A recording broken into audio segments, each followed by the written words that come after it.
महाप्रस्थान का अर्थ समझते हो ना पुत्रों?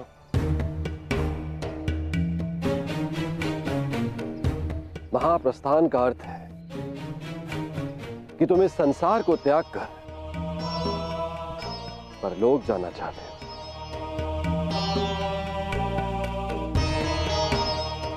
परंतु स्मरण रहे, यह मार्ग इतना सरल नहीं है पुत्रों। हमारे समक्ष अनेक विपदाएं, अनेक समस्याएं उत्पन्न होंगी।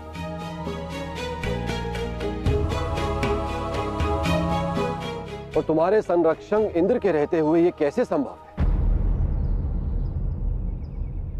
तुम चलो मेरे साथ, मैं स्वयं तुम्हें अपने रथ पर देवलोक ले चलूंगा।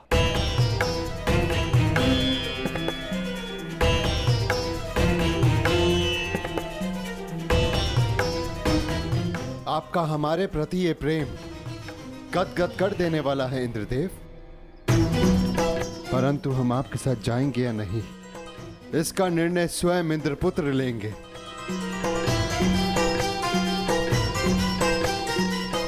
अर्जुन, निर्णय तुम्हारा है।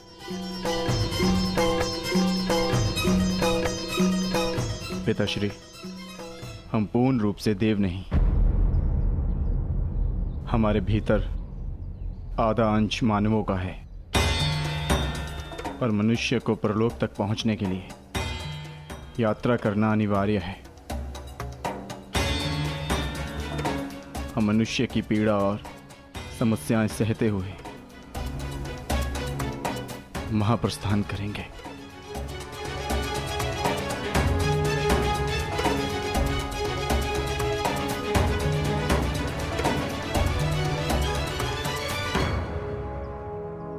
मुझे तुम पर गर्व है पुत्र।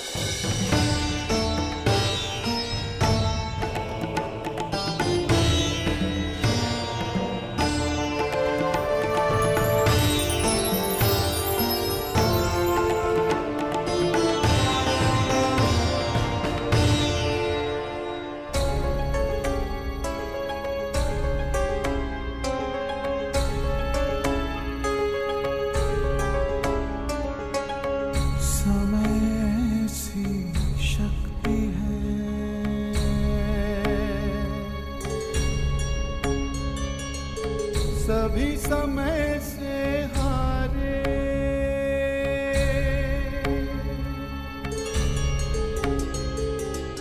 समय से शक्ति है, सभी समय से हारे। राजा हो या रंग सभी बनते रहे बेचारे।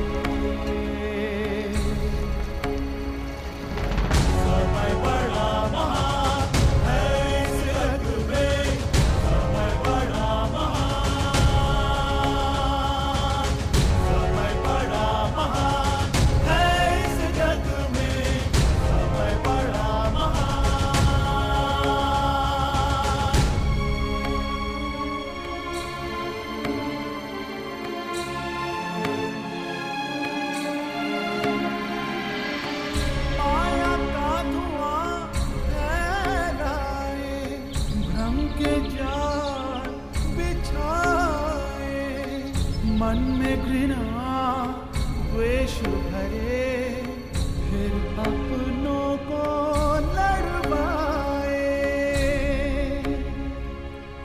सही समय पे सत्य को लाए, झूठ को करे किनारे।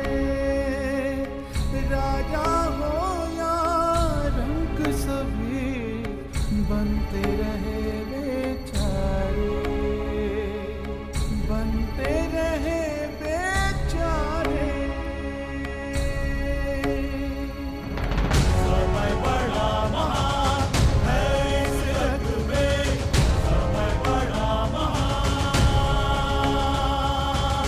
समय बड़ा महान है इस जग में, समय बड़ा महान।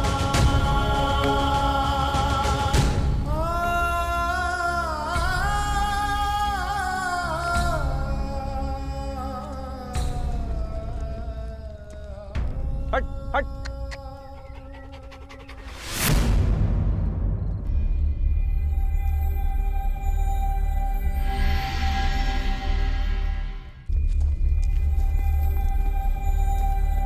हट हट।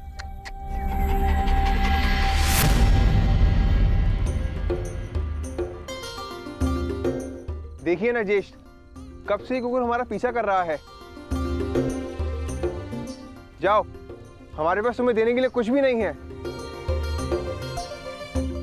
प्रतीत होता है कि आर्य नकुल के रूप पर मोहित हो गया है।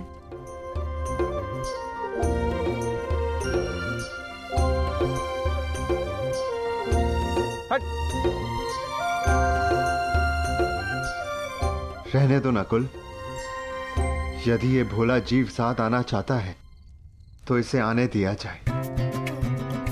मनुष्य की अंतिम यात्रा में जो साथ दे उससे सच्चा सह यात्री और कोई नहीं। और फिर क्या पता इस कुकुर को भी इसका लक्ष्य प्राप्त हो जाए। आने दो।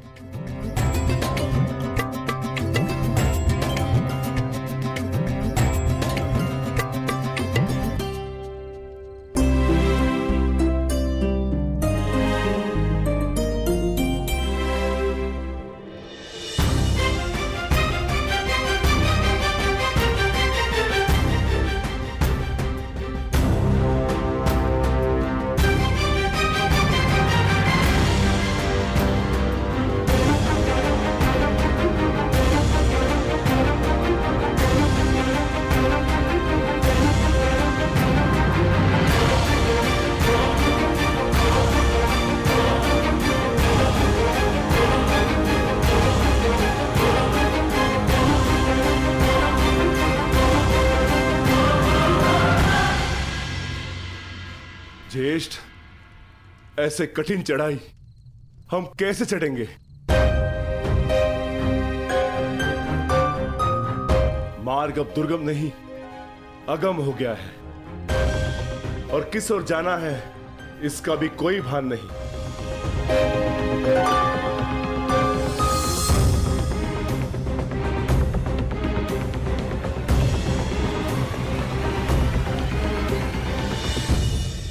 हमें कैलाश पर जाना है भीम, और अब वही मार्ग दिखाएंगे जो कैलाशपति हैं।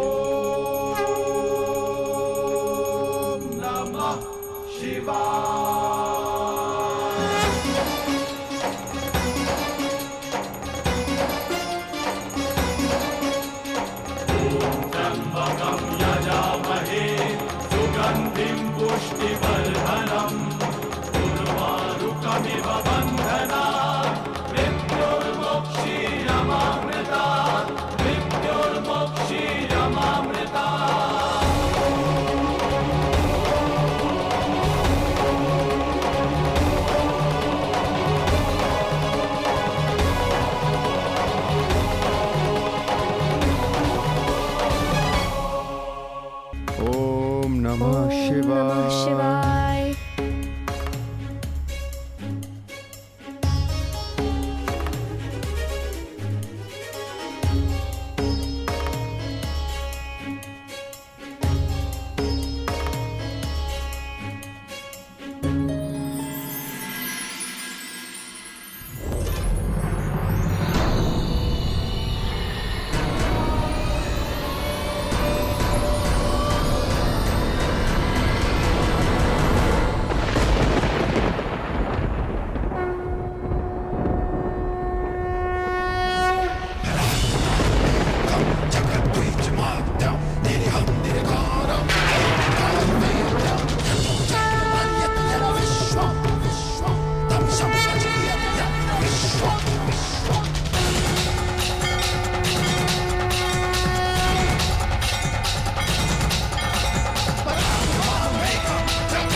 प्रणिपात महादेव।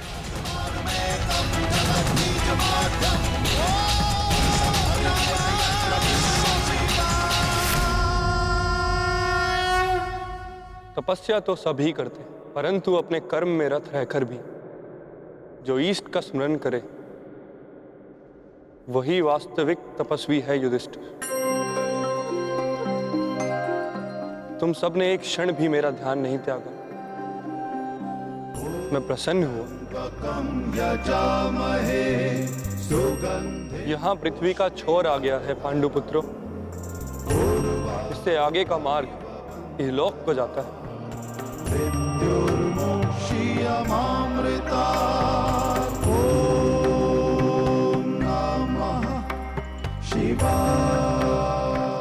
मार्ग दिख नहीं रहा है महादेव। क्योंकि इस मार्ग पर चलने का मूल्य चुकाना पड़ता है जो सरल नहीं।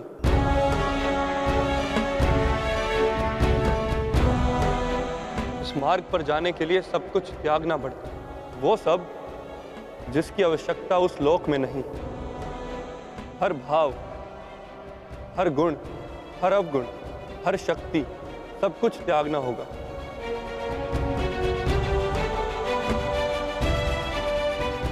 जब मनुष्य में केवल पंच तत्व रह जाते हैं, आत्मा में चेतना और हृदय में धर्म, तो ही ये मार्ग दिखता है। मैं समझ गया महादेव, मैं समझ गया।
इस यज्ञ कुंड में अपना हर भाव, हर शक्ति समर्पित कर दो पांडुपुत्रों।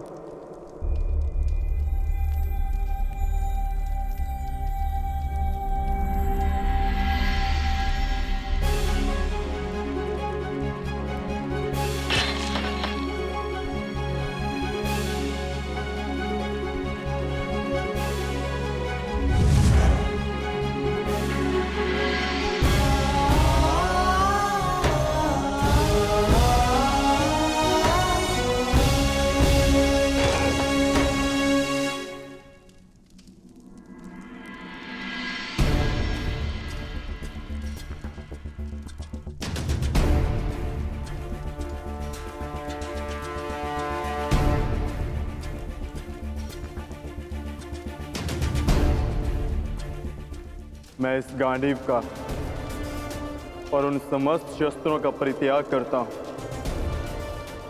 जो मैंने देवों से पाए।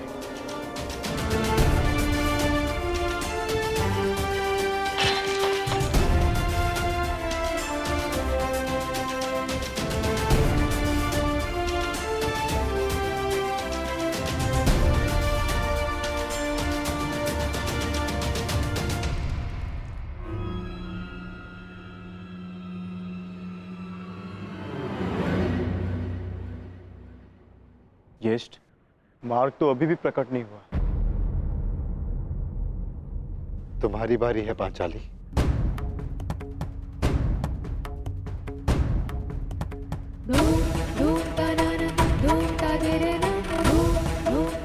ना ही मेरे पास कोई अस्त्र है और ना ही कोई शस्त्र,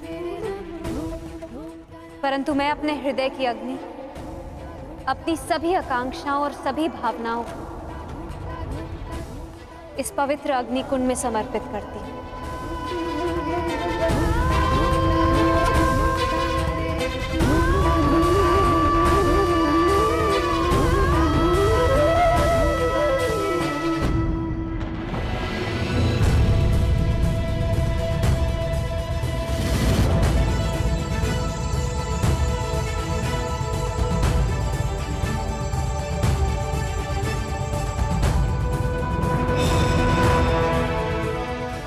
तुम्हारी यात्रा मंगलमय हो पुत्र।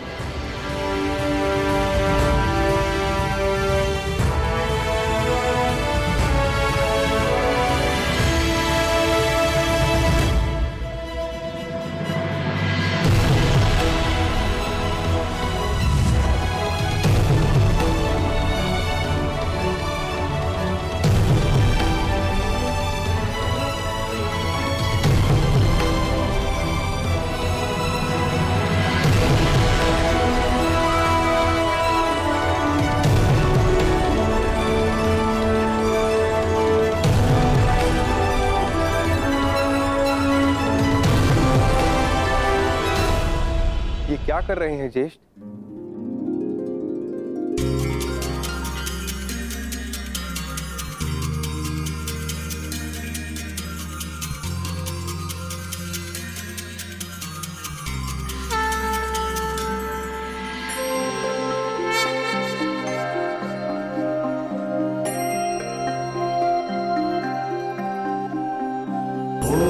त्र्यंबकं यजामहे सुगंधिं पुष्टिवर्धनम् उर्वारुकमिव बन्धनात् मृत्युर्मुक्षीयमामृतात्।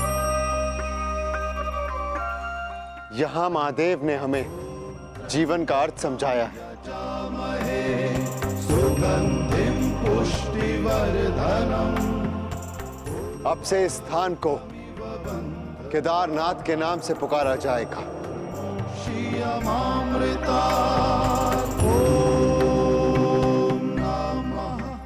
जो भी यहाँ आकर दर्शन करके अपनी भावनाओं और कामनाओं का त्याग करेगा उसे देवलोक का मार्ग प्राप्त होगा।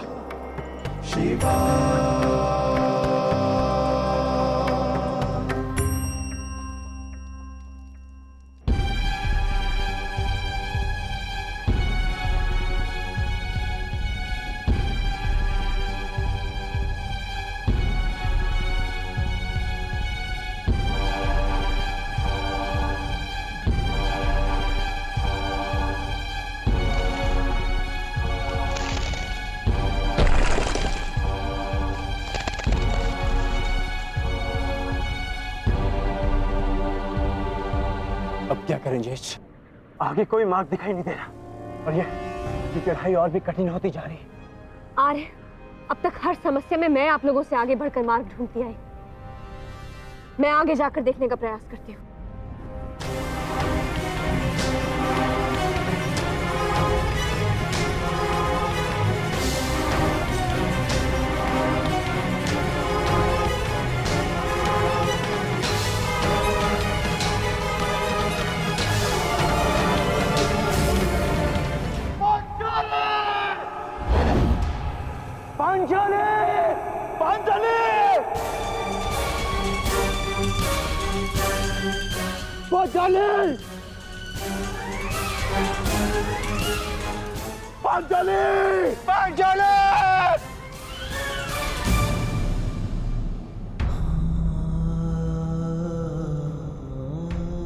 ये क्या हो गया ज्येष्ठ? पांचाली सदैव के लिए हमें छोड़कर चली गई। नहीं नकुल, ऐसा नहीं हो सकता। मैं इन सारे पर्वतों को नष्ट करके पांचाली को निकाल लाऊंगा। चाँद भी शांत रहो, यही नियति है और हमें इसका सम्मान करना चाहिए। नियति? कैसी नियति ज्येष्ठ? महादेव ने कहा था ना कि इस यात्रा पे चलने से पूर्व हमें अपना सब कुछ त्यागना होगा। अपना हर एक भाग, गुण, सब कुछ। चलो अनुज, आगे बढ़।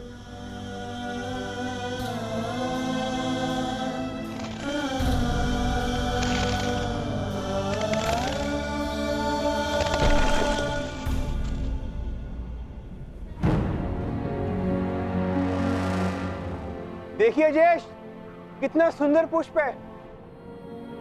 मैं इसे अभी लेकर आता हूं। नकुल, नकुल रुक जाओ, आगे खाई है। तुम्हें दृष्टि भ्रम हुआ है, वहां कोई पुष्प नहीं है। ज्येष्ठ, आप इसे नहीं देख पा रहे हैं, बिल्कुल निकट से इसे मैं देख पा रहा हूं। नकुल!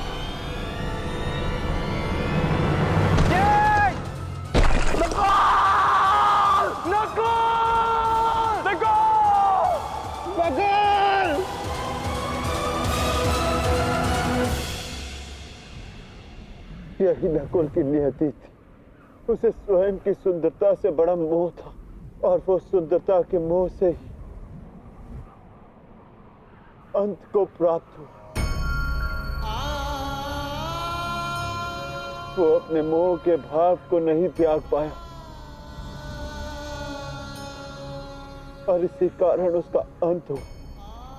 आगे बढ़ो अनुजा, यात्रा भी शेष है। आओ।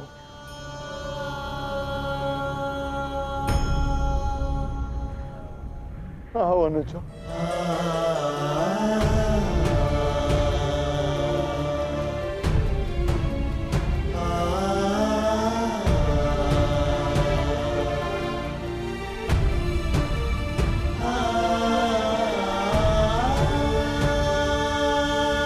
सहदेव, नकुल, मैं यहाँ हूँ। नकुल,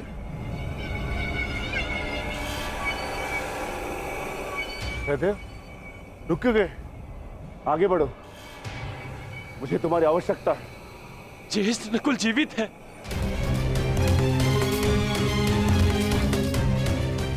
ज्येष्ठ, मैं उसे सुन सकता हूं। मैं उसे लेकर आता हूं।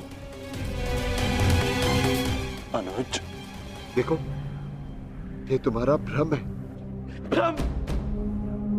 भ्रम में तो आज तक आप हमें रखते आए हैं ज्येष्ठ, क्योंकि आपने कभी हमसे प्रेम किया ही नहीं। आपके सहोदर नहीं है ना हम? सौतेले भाई अंत तक सौतेले ही होते हैं। नकुल! ये क्या प्रलाप है? ये क्या कह रहे हो तुम? सत्य कह रहा हूं।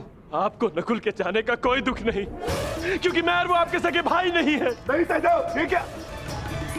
किंतु वो मेरा सगा भाई है और उसके बिना मैं यहाँ से नहीं जाऊंगा। नहीं सहदेव, नहीं, ऐसा कुछ नहीं है। नहीं चाहिए, नहीं चाहिए आपकी सहायता। सहदेव, आप तीनों तो चाहते ही नहीं कि वो बचे। नहीं सहदेव, मैं अपने भाई को स्वयं बचाऊंगा। सहदेव, सहदेव,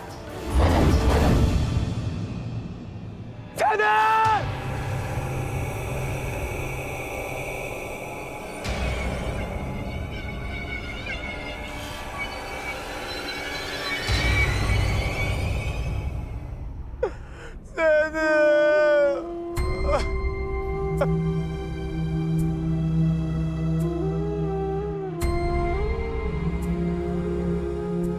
उसकी मृत्यु का कारण था संदेह। वो अपने मन से संदेह को नहीं त्याग पाया और नकुल के संसार से जाने के पश्चात उसे पाने के लोभ ने इसके प्राण हर लिए। आगे बढ़ो, जाना सबको वही है। कर्म क्या होता है ये नियति निर्धारण करेगी।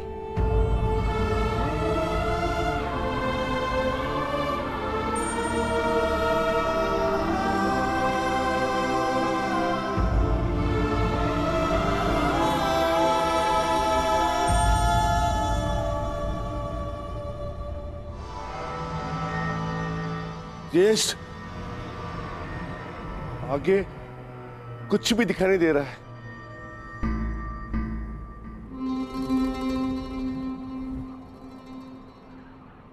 अब आगे का मार्गदर्शन मैं कराऊंगा। जिस प्रकार महाभारत में आगे रहकर सबके लिए मार्ग मैंने बनाया, यहां भी मार्ग मैं ही बनाऊंगा।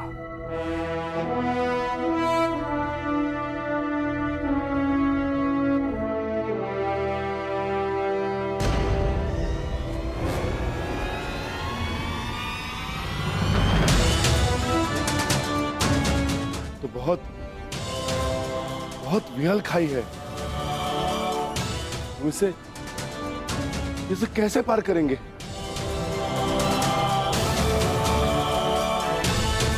इसे पार करना कौन सी बड़ी बात है भ्राताश्री। गांडीव नहीं, परंतु आचार्य द्रोण की शिक्षा तो है मेरे पास।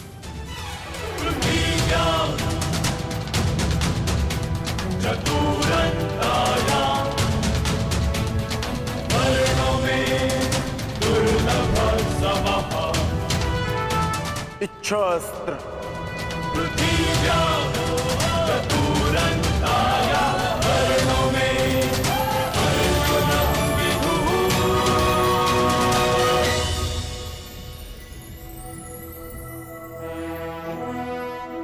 पार जाने का प्रबंध हो गया है ज्येष्ठ। आगे बढ़े।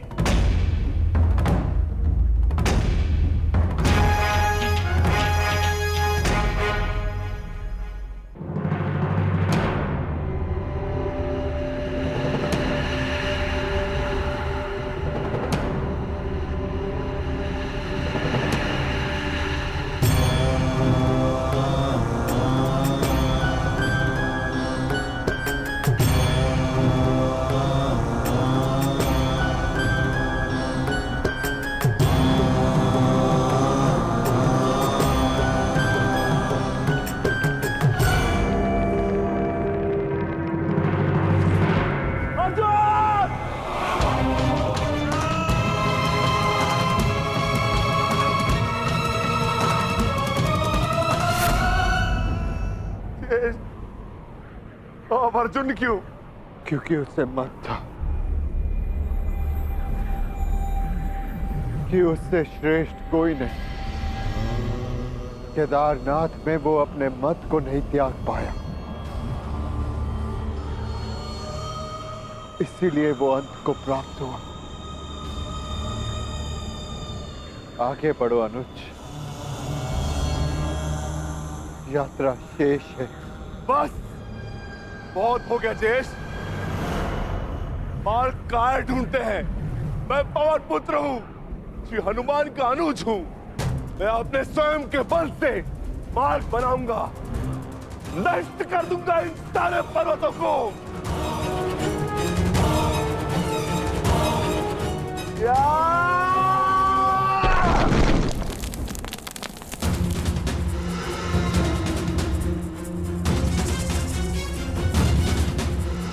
आगे बढ़िए ज्येष्ठ।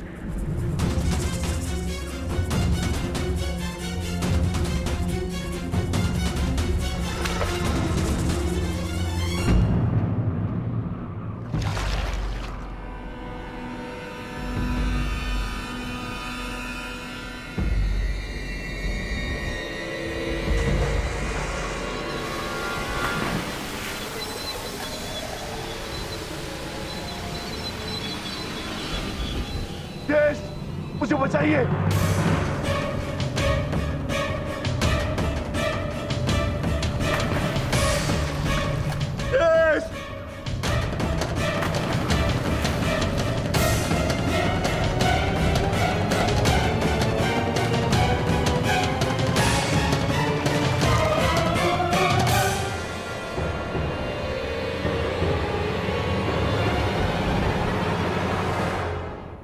क्षमा करना भीम, तुम महाबली पवन पुत्र भीम हो, अपनी सहायता करने में सक्षम हो, परंतु ये भोला कुकुर अपनी सहायता नहीं कर सकता, इसीलिए मैंने इसे बचाया। मैं समझ गया ज्येष्ठ, मेरा अंत आ गया है, परंतु इससे पूर्व मैं अपने अंत का कारण जानना चाहता हूं। ज्येष्ठ बताइए। क्रोध, तुम्हारा क्रोध भयंकर था विक्रोधन। तुमने क्रोध में उनके भी प्राण लिए जिन्होंने कोई दोष नहीं किया था, और आज तुम्हारे अंत का कारण क्रोध ही है। तुम्हें शांति मिले अनुज।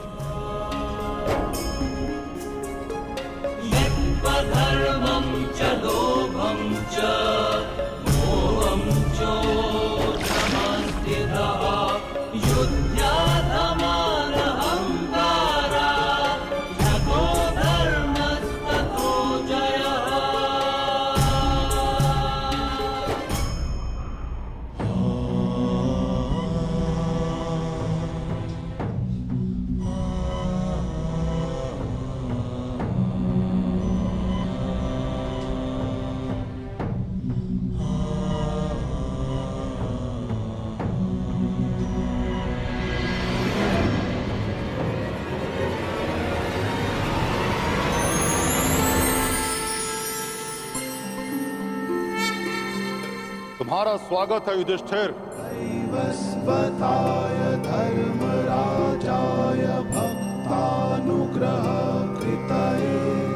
प्रणिपात धर्मराज।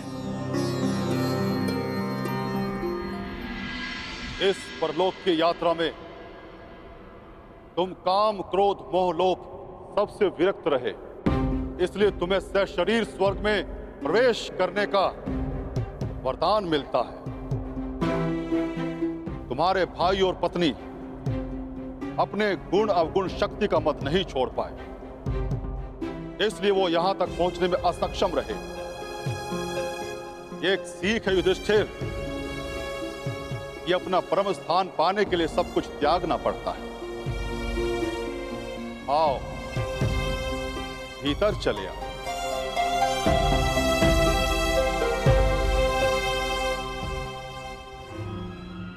आओ मित्र, भीतर चले। तुम इस कुकुर को अंदर नहीं ले जा सकते युधिष्ठिर।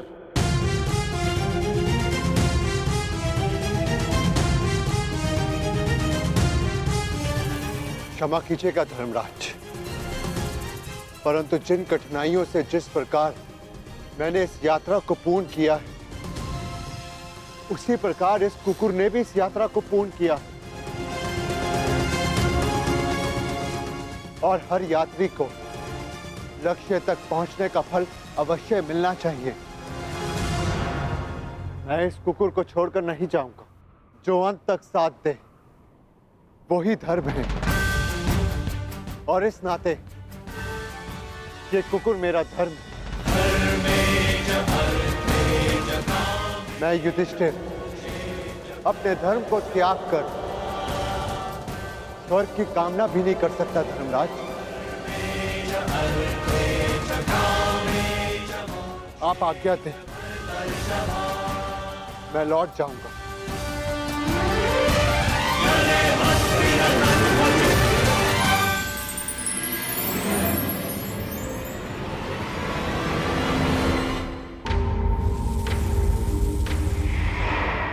साधुवाद युधिष्ठिर, तुम अपनी परीक्षा में पूर्णतः सफल रहे। जो धर्म का साथ नहीं छोड़ता, धर्म उसे अवश्य परम धाम ले जाता है। चलो मेरे साथ स्वर्ग चले। जैसी आपकी आज्ञा धर्मराज।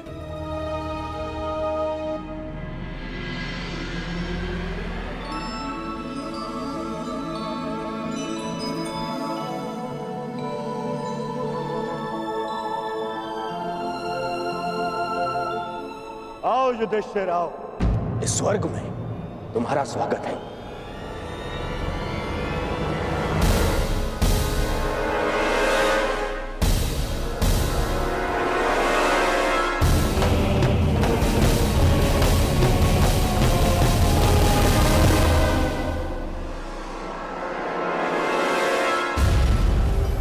अंततः हम मिल ही गए।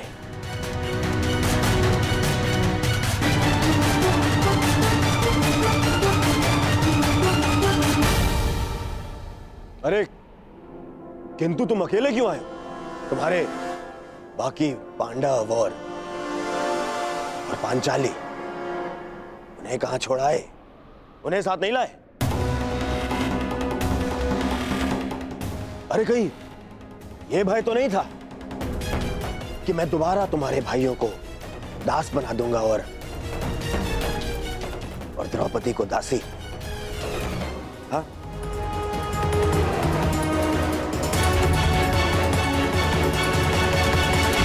ये सब यहाँ क्यों धर्मराज? ये यहां इसलिए क्योंकि इन्हें युद्ध में वीरगति प्राप्त हुई थी।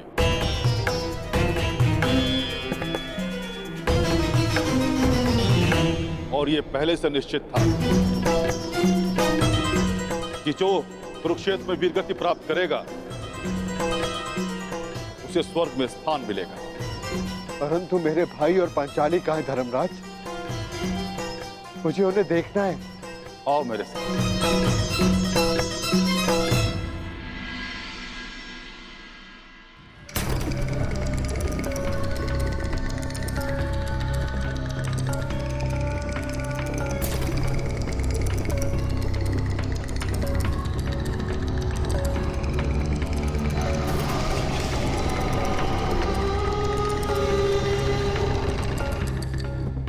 ये सब क्या है धर्मराज?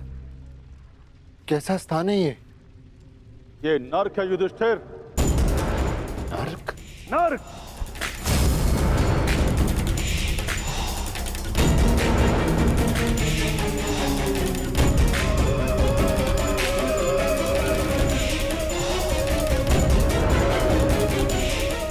किंतु आप मुझे यहाँ क्यों लाए? चलिए। रुकिए सम्राट युधिष्ठिर! हमें छोड़कर मत जाइए। आपकी देह को छूकर जो वायु आ रही है उससे हमारा मन तृप्त हो रहा है। ये किनका स्वर है धर्मराज? उनका, जिन्हें अपने अपने कर्मों का दंड मिल रहा है।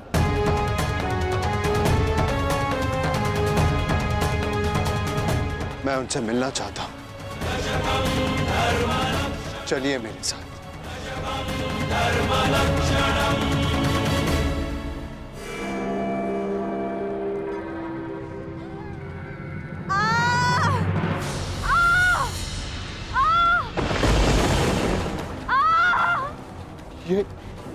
ये अन्याय है धर्मराज।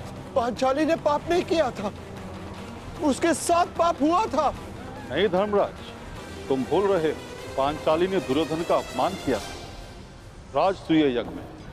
अंधे का पुत्र अंधा।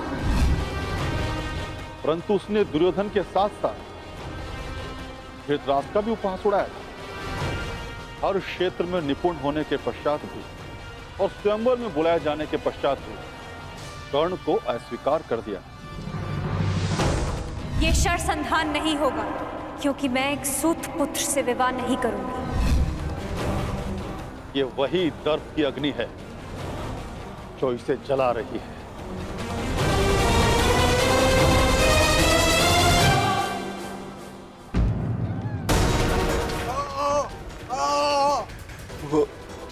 वो ये कौन है?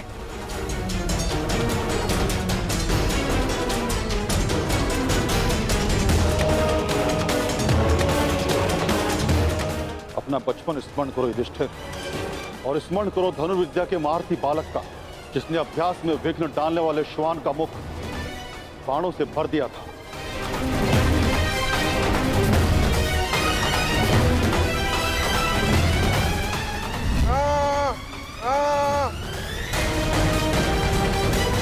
एकलव्य? परंतु ये एकलव्य नहीं, ये वो है जिसके कारण एकलव्य को धनुर्विद्या का त्याग करना पड़ा और अपने अंगूठे का भी त्याग करना पड़ा।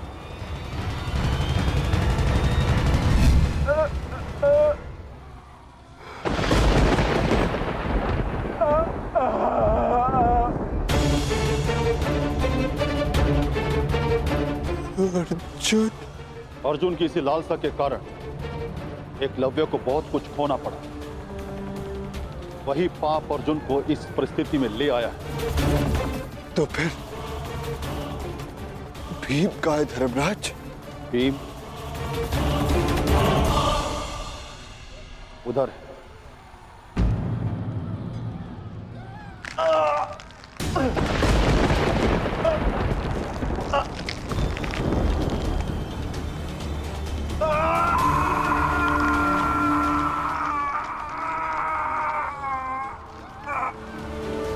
भीम की ये दशा क्यों धर्मराज? भीम ने किस प्रकार अनीति से जरासंध को मारा था,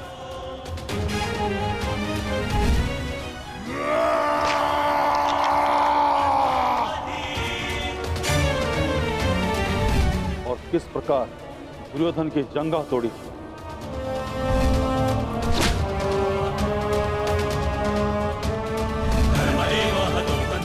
अपने प्रतिशोध के चलते किस तरह से भीम मनुष्यता त्याग बैठे और रक्त पिपासु बन गए। धर्म की स्थापना के लिए कभी कभी वध आवश्यक हो जाता है, परंतु बर्बर बनना उचित नहीं। भीम को उसकी बर्बरता का दंड मिल रहा है। क्या नकुल सहदेव को नहीं देखना चाहोगे? नहीं नहीं धर्मराज, वो दोनों फूल से जैसे बालक, मेरे पुत्र जैसे, मेरे भाई नहीं। मैं उन्हें नहीं देख पाऊंगा, नहीं देख पाऊंगा मैं उन्हें।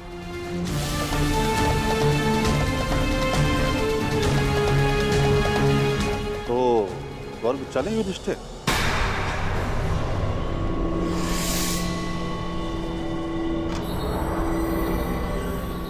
मैं क्यों? क्योंकि तुम अकेले अपने भ्राताओं में निष्पाप हो, इसलिए तुम्हें स्वर्ग में स्थान मिला।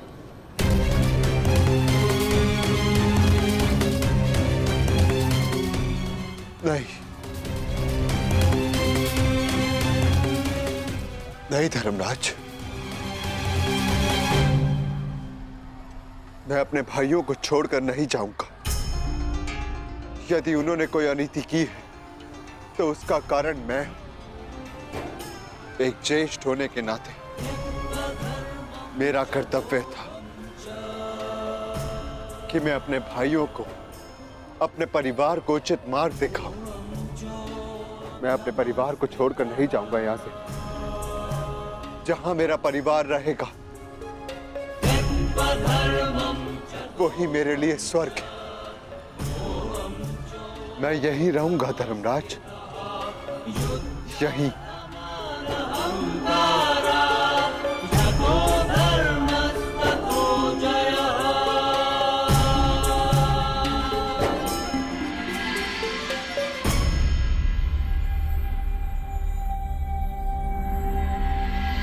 अद्भुत युधिष्ठिर, अद्भुत।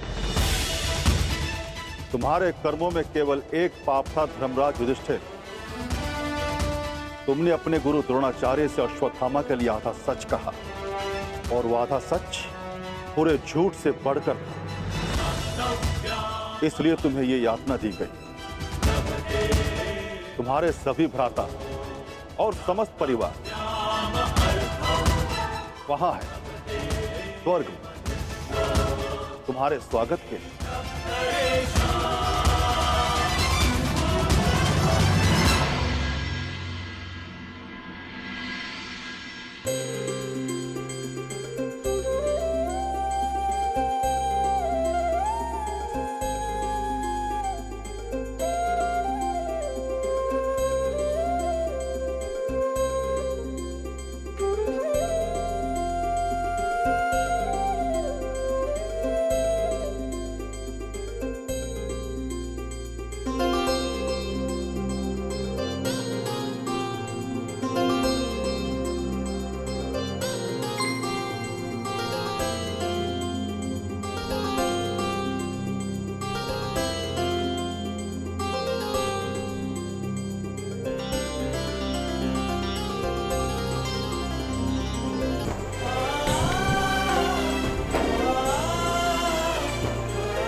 आइए ज्येष्ठ।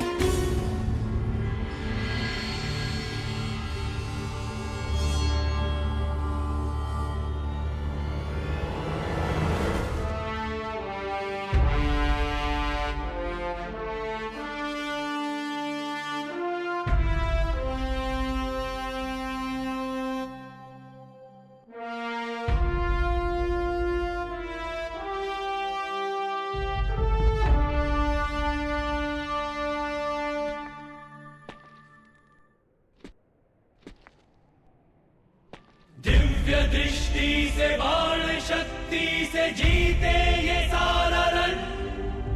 मित्र वेग है सूर्य तेज है कवच चढ़ा इसके तन।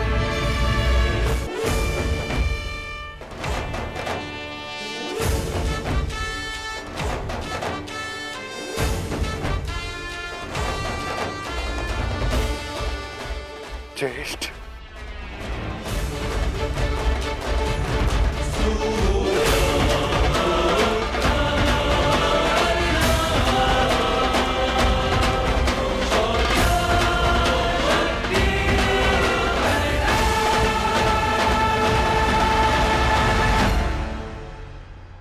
अनुज,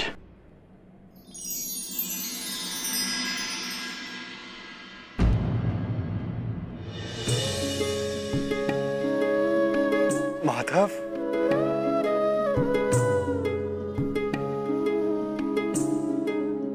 माधव,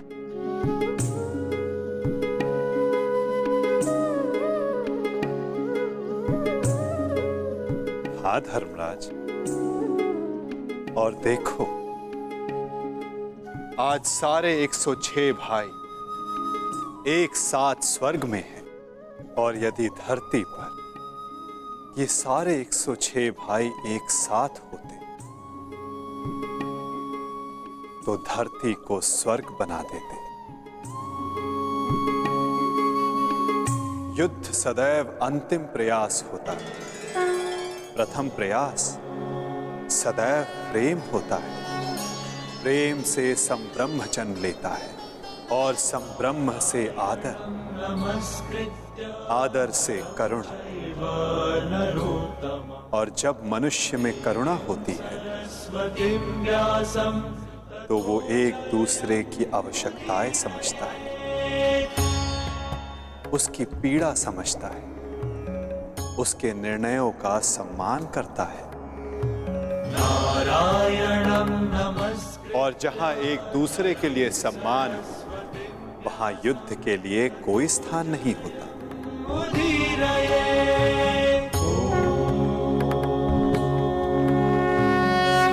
परंतु माधव, धरा को आपकी कमी अवश्य अनुभव होगी। मैं दूर कहां हूं, मैं तो कण कण में हूं, तृण तृण में हूं। मैं हर मनुष्य के भीतर हूं। जहां मेरी सोच है मैं वहां हूं। यदा यदा धर्मस्य ग्लानिर्भवति भारत तदात्मानं सृजाम्यहम्। जब जब आवश्यकता होगी मैं तब तब आऊंगा और आशा करूंगा कि इस बार मैं युद्ध में नहीं परिवर्तन की यात्रा का सारथी बनूं, उसका सारथी बनूं जिसके मन में विजय नहीं परिवर्तन का भाव हो।